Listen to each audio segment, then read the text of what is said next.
Is Uplifted's first ever Instagram Live. I'm really hoping that we can do a few more, especially since as we've got lockdown right now. Looks different in lots of different places around the world, but here it's basically like you can't do anything. So this is a good way of kind of keeping connected. So I think what I'll probably do is very quickly introduce Uplifted, what we do, and then I'm going to pass over to you and ask you some questions about what you're up to at the moment.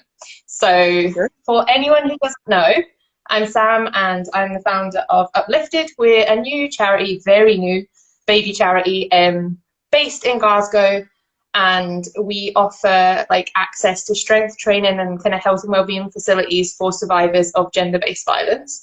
So we're kind of addressing some of the barriers that there can be to survivors of gender-based violence accessing kind of health and wellness fitness facilities, but specifically kind of strength training because of the positive impacts it can have on managing symptoms of things like PTSD and stuff like that. So that's who we are. We're very new. Lockdowns put a hold on quite a lot of the physical stuff that we were wanting to do, but we're kind of doing stuff in the background. So what I would like to do is pass over to you. You can introduce yourself a little bit and give us a background and kind of who you are and what you've been up to. Oh, this is always the horrible part to do. Yes, I am Kirsty Gilmour. I am a badminton player, full-time professional, have been since, well, I've been a part of the national squad since I was 15. As of late, I think I have about 47 caps for Scotland. I competed in the 2016 Rio Olympics, the 2010 Commonwealth Games in Delhi. I got a medal at the 2014 Games in Glasgow and the Gold Coast Games in 2018. And I am just coming back from a bit of a foot injury right now. But yeah, I mean, Tokyo, if that happens, that's what my sights are set on fully. And I have set up with my uncle and another guy, Andrew, not so much of a charity, more of a social enterprise. Don't ask me the exact distinction between the two. I let Andy deal with that part. But it's all very community minded, and we just want to get as many people playing badminton as possible. Yeah.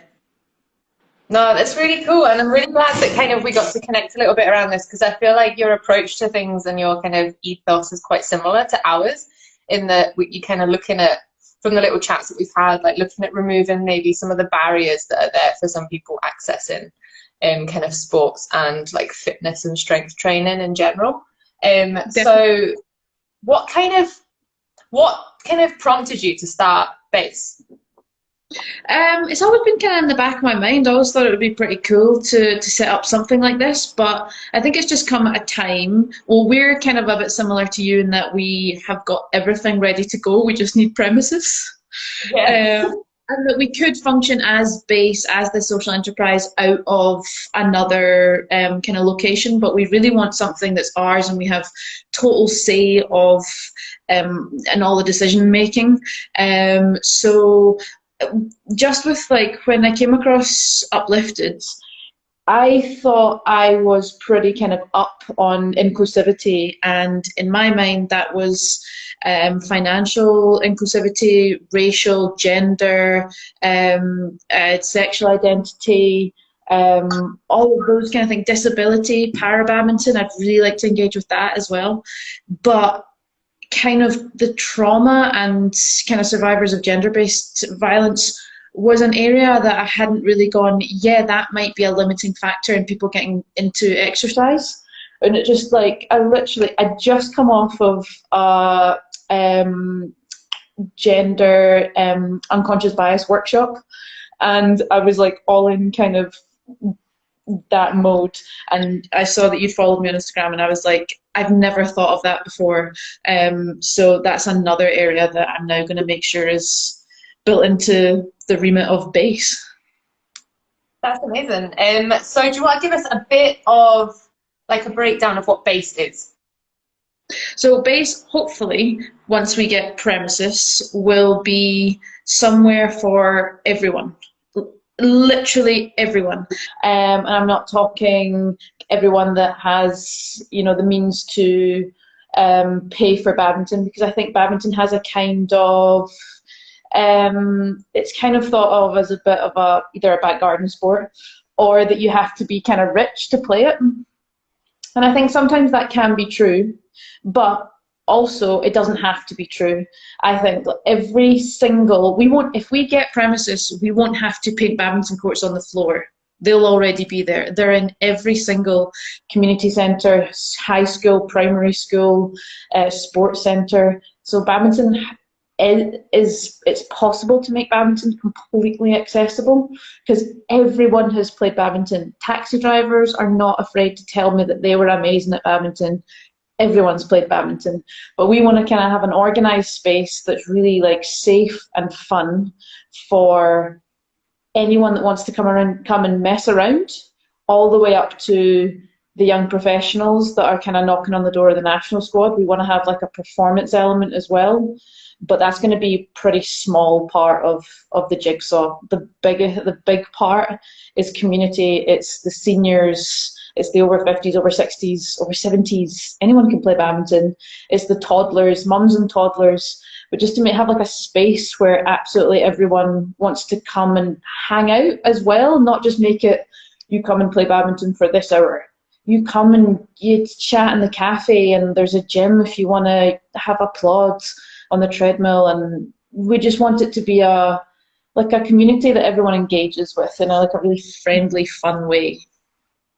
Mm-hmm. No, it sounds amazing, and I think that idea of trying to make a space that's more inclusive is something that obviously we totally share with Uplifted as well. But I thought it was really interesting when you were saying there of the things that you kind of recognize as barriers to something, being the immediate stuff that comes to mind, and sometimes it doesn't come into your head maybe the barriers that could be in place for people that have experienced traumatic events, and that we know and we hear so much about exercise in general and sports, and even it being the kind of community as well as the physical exercise of how good that can be for mental health, how good that can be for recovery.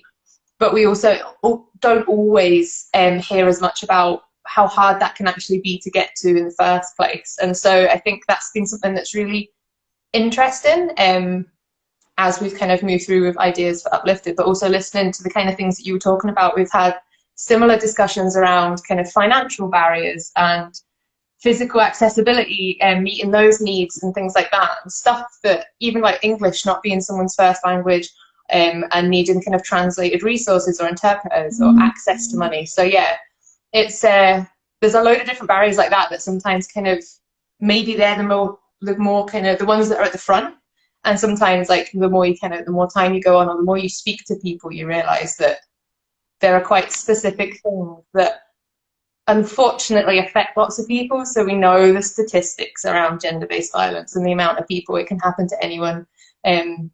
And so unfortunately there's a lot of people that are affected by gender-based violence, but it's not something that we maybe talk about as much when it comes to accessibility to kind of exercise and sports. I was even thinking when you were saying it must be difficult even for me, as I'm not a physically imposing person. I'm 5'6", so I'm very average. But even to walk into a gym, okay, that I'm maybe quite comfortable there, but to walk into the weight section of most gyms is relatively daunting, and I'm an Olympic athlete. That's kind of because there's no kind of explicit welcome to everyone. All the stuff's there. Obviously there's no physical barriers for you to go over and pick up a weight, but there's just that history of it being big strong men. And so for you to give people a place and a hand and teaching them, because if you've never picked up a weight before, how are you going to know how to pick up a weight in all the different ways that you can pick up a weight? So that was the first thing. I'd never considered that would be extra daunting for someone that's definitely never done it before. Yeah, and that's true. It's even just the initial yeah, the initial barrier of walking into a space. Like some people can genuinely feel quite anxious and stressed about the idea of going into like a mainstream or like public kind of chain gym anyway, because it's so busy, so many people around and stuff, and it could be something that's brand new to you. But if you then think about the additional kind of impact that something like kind of if you've experienced any sort of like trauma in your past or gender-based violence in particular, some of the impacts of that can leave you kind of living in a heightened state of awareness quite a lot of the time. And so if you kind of wanting to access, especially something like strength training or the weight room, you're right, like that often can be quite a daunting environment. I know that when I first went into the gym, like I was too scared to go into the weight room, and so I didn't realize that that would be something that I would like really connect with and benefit from a lot. So I was like too nervous to go in there because it was just like there's a lot of women who strength train, a lot of kind of LGBT people, a lot of non-binary people who strength train and find that a really kind of positive experience and good for kind of body image and connection. But still, when you walk into a weight room generally in these chain gyms, it still feels really male dominated, and that's like that doesn't mean it can't be an inclusive space. It just, I don't think in a lot of places we're quite there yet. So yeah, with Uplifted, we wanted to kind of give it, almost put the survivors at the center of everything and build the service and the facility around that, around them. And I think maybe like a slightly different approach to obviously a lot of the places would take. Definitely. I think one thing that a lot of us have learned recently is that you never know someone's situation.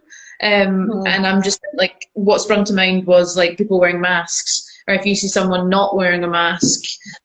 I think at the very start of all this, not to get too heavy into pandemic chat, because that's really not what we're here for, but I think we would have like kind of heavily judged them and be like, you're ignorant, selfish, whatever.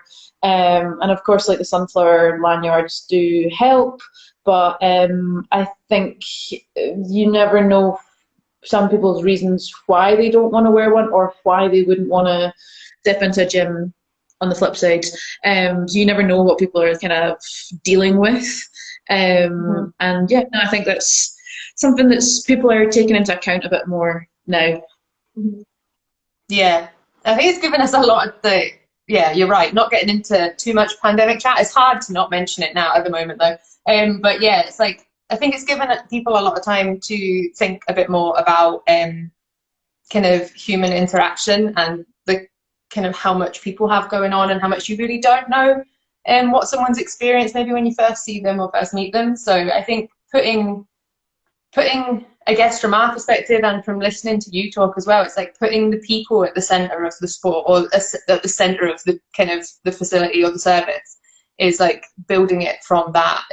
You're more likely to be able to meet the needs of those people and have a more inclusive environment instead of kind of adapting an existing service to meet people, because it applies to all different areas, whether it's like physical disability, whether it's like additional support needs, whether it's like suffering from things like PTSD. Society and like businesses or society in general disables people rather than it being like the individuals that are the issue. We should kind of, if we start to make services and facilities better for kind of survivors, for example, we make it better for everybody. So yeah, hopefully what will happen is one day we won't need a facility like Uplifted, or we won't need these things because other services will be better and other gyms will be more accessible and things. But I think just now, just like if we make things, if you make a strength program the same as all the other strength programs that have come before this, if I make a Badminton social enterprise academy that's come before this, it'll engage with the same people that it's always engaged with, and it'll leave out the same people that it's always left out. And then if you want to get those people engaged later on, you have to then manufacture a way to get them in. But if you just instill that from the start, in that this is a place for the kind of smaller communities and the ones that are often left out, then that doesn't inhibit the people that would have come anyway, and the people that have always had access to the things. It just helps the ones that sometimes didn't. Equality take anything away from the people that always had the things. Yeah. Yeah, and I think there are many things, especially at the moment, in the kind of public domain, the discussions around things. And I think sometimes it can be from a place of maybe like fear or defensiveness if somebody is saying, we need to include this group of people who historically have been excluded. I think sometimes people can go to a place of being like, oh, does that mean you're taking something away from me? And it's like, no, to include everybody is a good thing. Including people doesn't exclude the people that were already able to access this stuff. It just makes a better service and a better facility for everyone. I was quite interested to find out how you got into badminton. So my dad was like national junior coach. He used to play a bit and then he became national junior coach for kind of under 15. And my uncle was a former internationalist, and that's who I've started up base with. Base stands for Badminton Academy Social Enterprise. By the way, it just happens to be a handy little badminton pun at the same time. So yeah, I used to play football, I did gymnastics, dabbled in karate, that didn't last long. And just I would always go along to my dad's clubs, normally brought my football along, tried to beat my keepy uppy record, and then just kind of started messing around with badminton, did badminton and football kind of up until high school, and then I chose kind of between the two, and I chose to go to the Glasgow School of Sport for badminton. And then yeah, it's kind of I've been probably solely badminton since I was about 11. So I started when I was about 4. So yeah, it's been the vast majority of my life. Yeah, that's amazing. And what impact has being involved in kind of sport like that? What kind of impact has that had on you over the years? I mean, I guess it wouldn't be like a traditional like pathway. I mean, in a badminton sense, I took a pretty traditional pathway. I went to school of sport, and then I went to the junior high performance clubs, and then senior national squad. And it hasn't been too unconventional, but I think as a like life path, it's probably a bit out there. When people say I'm a badminton player as a career, people are like, are you though? But yeah, it's kind of, I don't know, it's allowed me to travel almost the entire world, and meet a bunch of people along the way, but also kind of it lends itself really well to my personality, I think. I think if I'd gone into football, I don't think I'm the best badminton player, specifically badminton player in the world. I don't think I'm the most skillful. I might be up there with the fittest, but like my badminton ability isn't what makes me good at badminton. I think it would probably have had to be a sport. Whatever sport I engaged with, I think I would have been pretty good at it, just because my dad encouraged me to do everything. And I really like picking something and doing it until I'm good at it.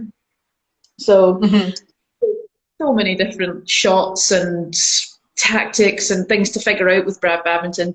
Literally during lockdown, I probably slept worse because my brain just wasn't as tired as, like, physically I was still doing a lot of training, but I wasn't making decisions, trying to figure things out, problem solve on court. And those are all just the little things that I really like. I really like to do that stuff. So it was just a pretty good way to keep my brain busy and my body. Yeah, I think a lot of people will be able to relate. Obviously not maybe Olympic athlete level, but a lot of people will be able to relate to the different shifts that have happened in the way people live, with lockdown affecting everybody so differently. But there's kind of like a shared experience of like the fundamentals of how you live being changed, and I think that's like an important thing to acknowledge, that it affects everybody, but especially people that maybe like have a lot of mental and physical energy that are maybe often like burn off a little bit normally, and having those, especially even just coming down to things like coping mechanisms and stuff for general kind of health and well-being, like that all being kind of changed, or some of it being not available to people in that same way. I guess as well, like, when is it that you first thought about starting something like base? I'd never like really like people had kind of because I've been like the kind of top player in Scotland for like a few years now. People like the joke has been around that like, oh, we could have a Kirsty Gilmour Academy, and I've always been like, yeah, sure, whatever, whatever. It never really kind of sat like totally right to have like a, I don't know, some sort of academy that was purely like performance based. Mhm. I don't know if I just think I wouldn't have the time and the energy because I know how much goes into like coaching and stuff. But and more recently, the last few years, I have become like so much more socially conscious and socially minded. Mhm. Um, and yeah, it would. I'm not turning my eyes to the end of my career at all just yet. This is not about retirement at all. I want to make that abundantly clear. But I think it would feel quite rude of me to exit badminton and just be like, see ya. Yeah. So it kind of felt like something like a little bit proactive. We have a little bit more, not so much downtime. I've just got less time that I'm like traveling. So like I have the same amount of training, but I've got more time to do it in because I'm not traveling all over the place. So it's kind of something a little bit proactive that I could try to instill into like the current system that we've got in badminton Scotland. So of course we're going to be like a separate academy, but we're like fully endorsed by Badminton Scotland, Sport Scotland. It's going to fit into this Badminton Scotland kind of pathway structure that's in place. So yeah, it's just a kind of a way that I could give back a little bit because Badminton Scotland have supported me since I was 13, 12, 13, something like that. So a few years. That wasn't yesterday. No, that's amazing. And yeah, I really, one thing that's been really good, just even from like this perspective of such a new charity like us, and it's felt quite a niche thing to be like, let's focus on this one part of maybe like strength training or like powerlifting, whatever you want to kind of think about it as. Like the access to strength training felt like for survivors of gender-based violence felt like quite a niche thing, but then the more over lockdown, the more I've been connecting with people online, the more I realize it's actually not, and it's not niche. It's something that people can really see the benefit of and see the need for. And I think it just maybe isn't something that really we've spoken about that much. And I think like what you were saying there about like the kind of approach of inclusivity and wanting to remove the barriers for people, wanting to get almost maybe like people involved in badminton that maybe never thought it would be for them as well. Like I like that idea, and I love the idea that like kind of when we're both established and like things are running, I love the idea of like some of the survivors that we work with at Uplifted like connecting with you in that way, and like kind of helping people experience new sports and new activities that they could connect with but maybe never thought would be a place they would go to. And yeah, I know from my own, you can only go in your kind of own experience with some stuff as well. And I know from my own experience, like I've tried a few things that I never thought I would do, and I've ended up connecting really strongly to them. So yeah, I like the idea that you were talking about being able to offer that space to people. And also you mentioned community, which is something that's really important to Uplifted as well.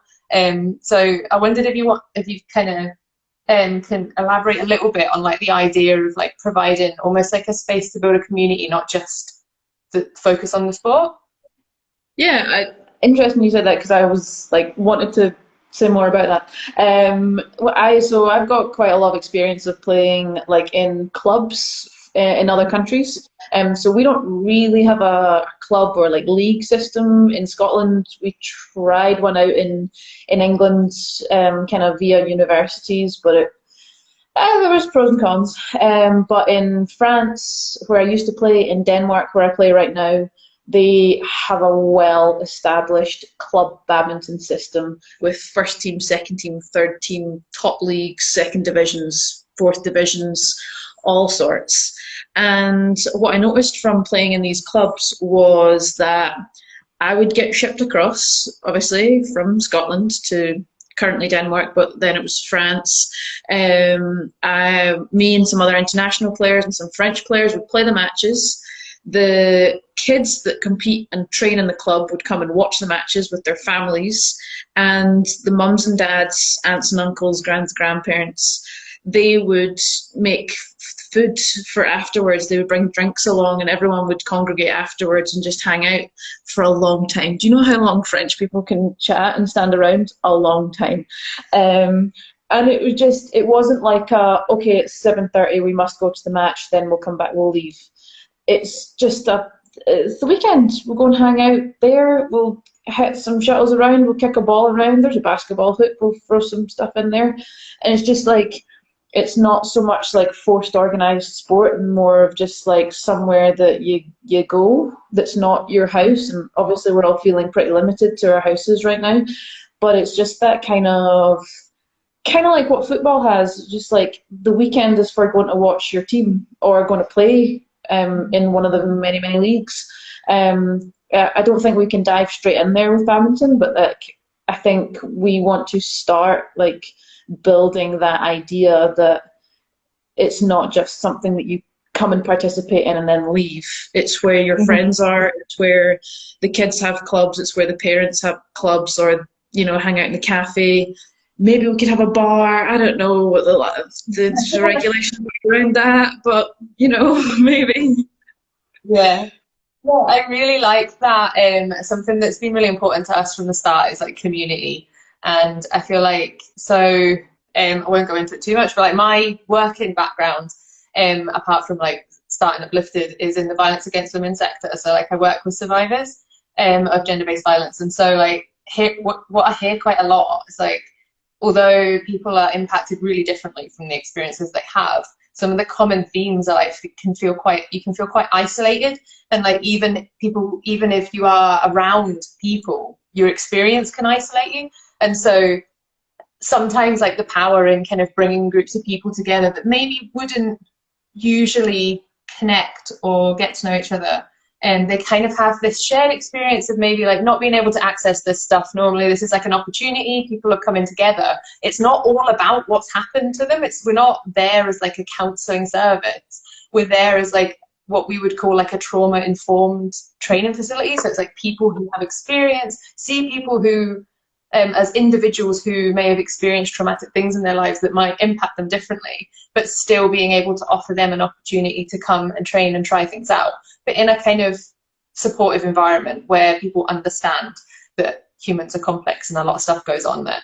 So like that idea of communities at the heart of that, and what I really hope works with Uplifted is like over time when people are coming on. So if we run strength training courses and we teach people the basics of how to lift and how to lift safely, but in a way that helps kind of build your relationship with your body, I feel like that idea of bonding and creating a support network and making friends and connections, especially if you've, through different things that may have happened in your life, felt isolated, I feel like that community element's like a really powerful thing.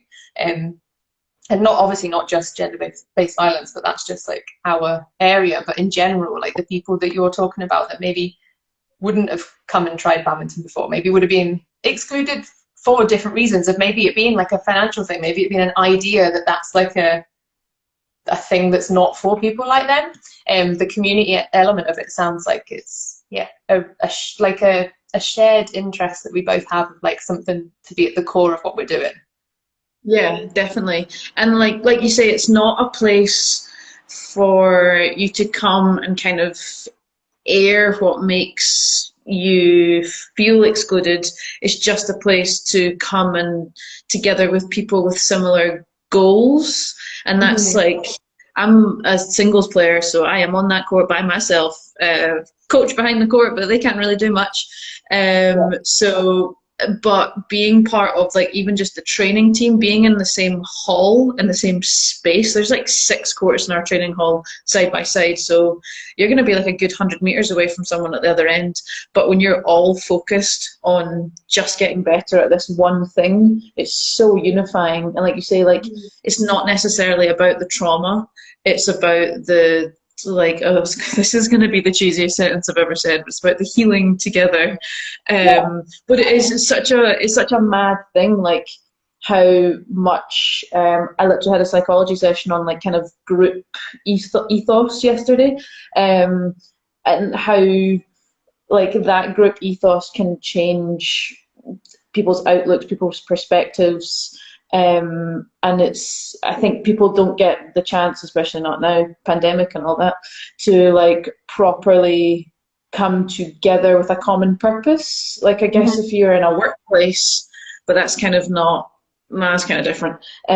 This would be like voluntarily coming or kind of choosing to come together to like do a thing. And I think, yeah, people don't do it often enough. People talk about like kind of self-care and light a candle, have a bath. That's more isolation. Maybe that's absolutely what some people need, for sure. But I think sport and kind of strength training and yeah, that you like you say that relationship with your body, that's more than like just going for a walk. That like yeah, that kind of common purpose with other people is like there's nothing better, and I like would love more people to know that and try that and like actively encourage people to do that. So I think that's what we're both trying to do with both of our projects. Yeah, and I really think that there's something key in there of like seeing like coming together with people and seeing you're kind of in situations like with a sport or with like strength training or whatever, like or you're kind of confronted with what your body's capable of, right from the start, even if it's like one small movement that you didn't know you could do because you've never done before or you've never had anyone show you. Like over time, like you're growing in kind of strength and stuff. You're seeing what your body's capable of, and that's a really empowering feeling. But also, I guess it comes down to that seeing other people get better at what they're doing too can feel really great. So it's like that sense of like that group environment or kind of group training that way. If you start to kind of build that community, being able to see other people in your community doing well as well can feel great. So it's like, yeah, there's like a few different parts like running together that I think, yeah, could be really beneficial to people. And I guess what I'm interested in as well is that idea of like in your head, where do you see like base? Where do you see it going? Kind of in like when you get up established, like how big do you see it being? Well, like the problem is with badminton right now is that it's the second highest participation sport in the UK, I want to say, or definitely was at one point. It's just not kind of organised and like kind of spearheaded into anything. And I'm not saying that's what we want to do with everyone. Some people should definitely come along to just try it, to mess around. But there, like, I also want to be kind of really key in getting younger players into the national team. I won't lie and say that it's just all like purely about community because that's going to be a huge part of it. But there is that little section that I really do want to really see people like performing internationally. That would be very, very cool. But I want to see 40 school kids in almost whacking each other with rackets, chucking shuttles around during the day. And then I want to see kids coming in from after school in their uniform and like getting their badminton kit on to either come and just play with their pals, or that we put sessions on and they can really improve skills and things and really concentrate on things, set targets. Because that's another way, when you said how has sport impacted me as a person, probably simple, really boring things like target setting and time management and the ability to kind of section days off out and what I'm going to do with that. Don't get me wrong, sometimes I'm really terrible at it. I forget a lot of stuff. But yeah, those kind of things, I think so much can be learned in sport to do with life. Like life imitates art and all that. Sport imitates life for sure. And yeah, just somewhere that the parents drop the kids off and there's the kids club, and then afterwards there's the adults club whilst the kids, do their homework at the back and that kind of thing. Just, yeah, like a hangout space, but with a lot of badminton going on at the same time. Yeah, and I think that's actually really interesting because there are a lot of like life skills that you can learn through kind of participating in like sports or certain like training styles and stuff, and it's like there's so much more to it than I think than people first think, and that's an amazing journey that like kind of we've both mentioned when chatting. It's something that it's an amazing journey that we want more people to be able to experience, and I think that's like a really nice kind of core element. And that what you're saying there about kind of encouraging maybe people to kind of go almost like go more like kind of professional and seeing these people come forward and go through like in a performance kind of element. What I'm really hoping similarly with Uplifted is like there'll be people that really connect to that. There'll be people that really connect to the sport of like powerlifting, for example, and there's opportunities to then support people to get coaching and support people to go and compete and try out what it's like to do a powerlifting competition. Like there's like the element of just kind of health and care and group kind of environment and community, but there's other parts that can come from this that maybe people wouldn't have had that pathway in before. So yeah, I think that that's a really nice side of it too. Yeah. How did you come to powerlifting? Where does that come from for you? So it was kind of by accident, really. Like I just figured like I was suffering quite badly from kind of anxiety a few years ago, and I just suddenly was like, well, I was wanting to try out something active. So yeah, went and kind of went to a gym. Didn't go very well the first time. Kind of had a bit of a panic and left, but I went back, and so like just introduced to like over a series of sessions and trying to get in there, ended up working with like a coach in particular, like a trainer who was working in the gym, who kind of helped me build confidence and had someone with me, because it was so intimidating being in there on my own, especially someone that didn't know what to do.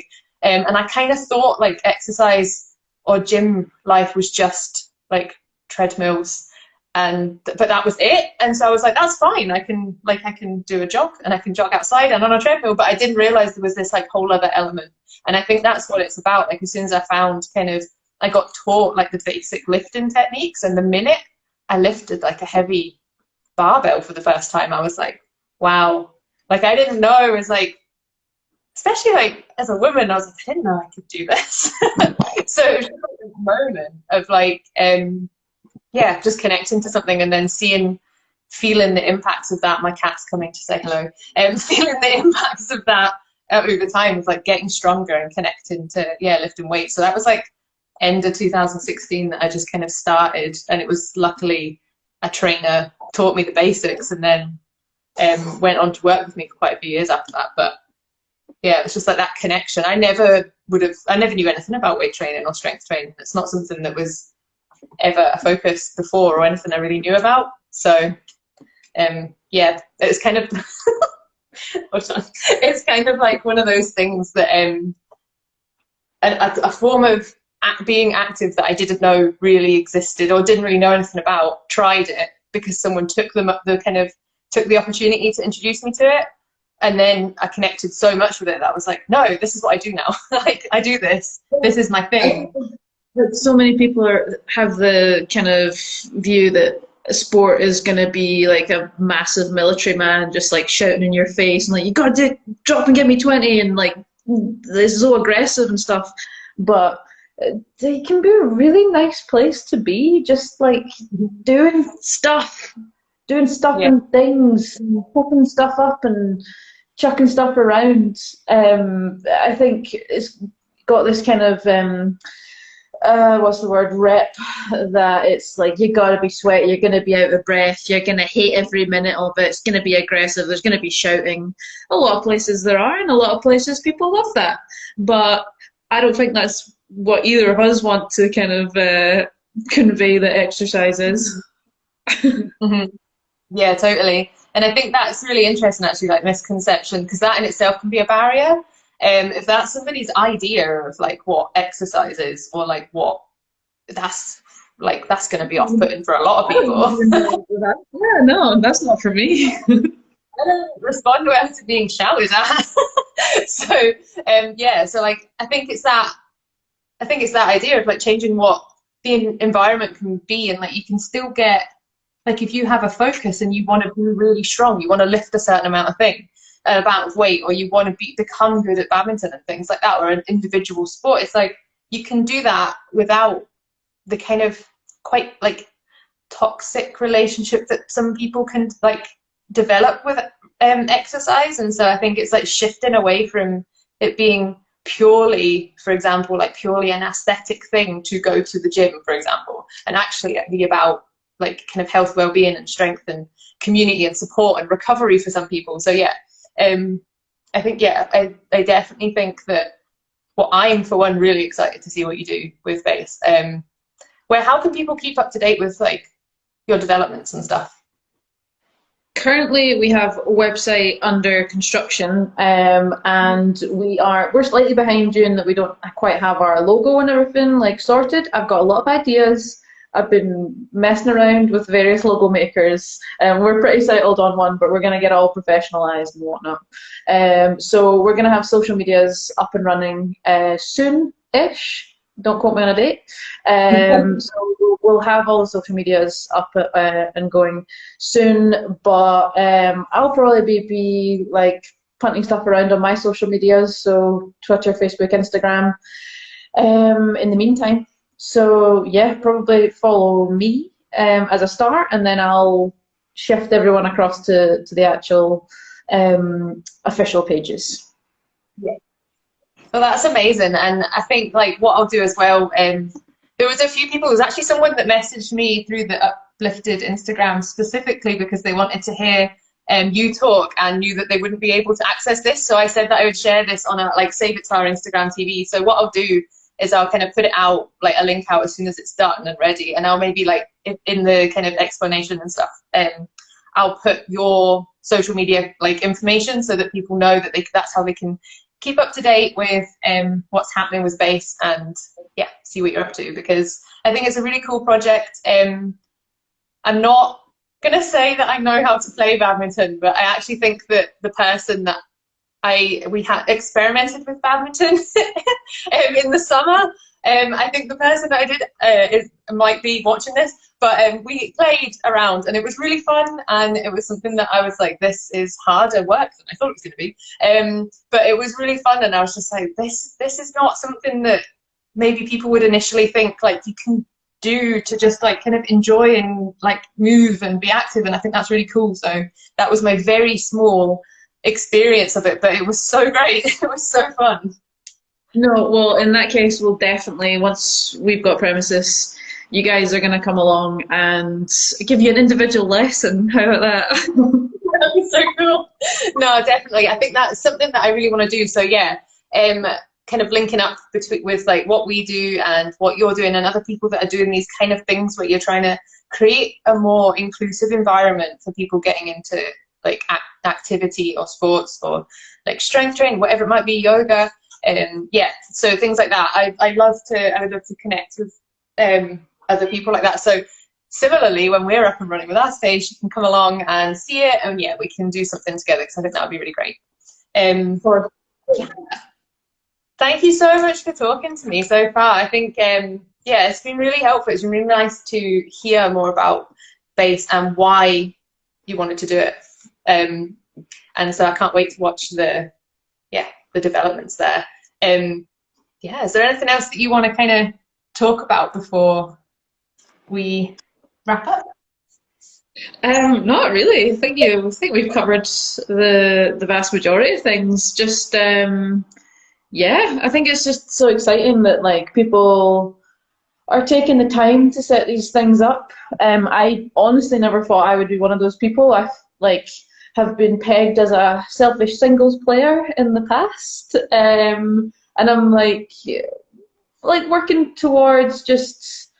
I am fully aware that I'm very much the oldest person in the squad at 27, which is frightening. I've been the oldest person in the squad for like 3 years now, so that's horrifying. And we have such a young team. And just whenever we go away on like kind of team trips and stuff, you never realize that you're learning things and that you're gaining experience whilst you're doing it.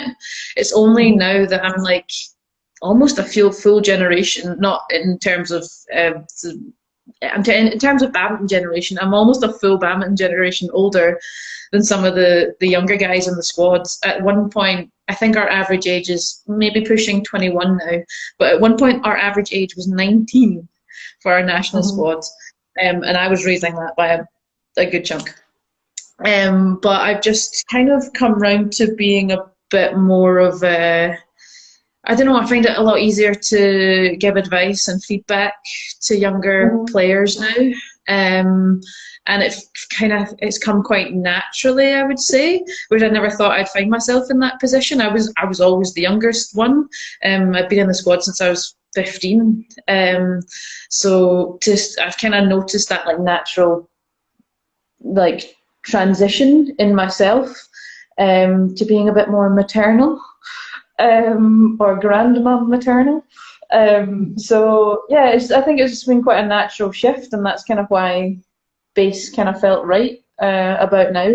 So yeah, lots of different reasons for doing it, and that's why I want to engage more with projects like yours, because I just think they're so important. And if we've kind of, I think we're all coming to the realization if no one else is going to do it, then we're just going to have to do it for ourselves.